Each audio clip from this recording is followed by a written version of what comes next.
এই বিষয় এই সব প্রজেক্টরে ଆମ ସୁରେଖା ଭଉଣୀକି ମୁଁ ସାହାଯ୍ୟ କରିବି।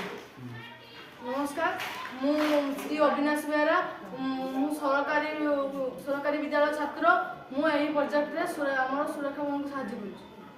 नमस्कार मु कुमारी सुरेखा परिडा सरकारी उच्च विद्यालय अष्टम श्रेणी मु छात्री अटे। कोरोना महामारी युगर प्रतिक्रिया उपशम करने प्रोजेक्ट करुँच। समग्र भारतवर्ष विगत दुनिया कोविड-19 वैक्सीन टीका फल 60% पाखरे विभिन्न प्रकार रोग देखा जाउछि। एक रे होछि श्वासक्रिया रे कष्ट, दुई रे रोग प्रतिरोधक शक्ति कमी जाउछि और लोक मानक पाखरे दुर्बलता देखा जाउछि। दिनकु दिन लोक माने बहु समस्यार सम्मुखीन होउछन्ति।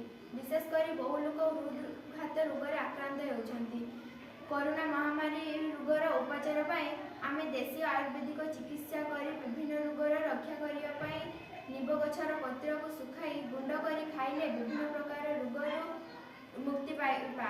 विद्र 10 केजी ओजनर पिलांक पाई 1 ग्राम गुंड करी 20 केजी 2 ग्राम 30 केजी लोकमानक पाई 3 केजी 50 केजी लोकमानक पाई 5 ग्राम 60 केजी लोकमानक पाई 60 ग्राम 6 ग्राम 70 केजी लोकमानक पाई 7 ग्राम एहीपरि ओजनर निंब गुंड सेवन कले विभिन्न रोगर उपशम पाइबा।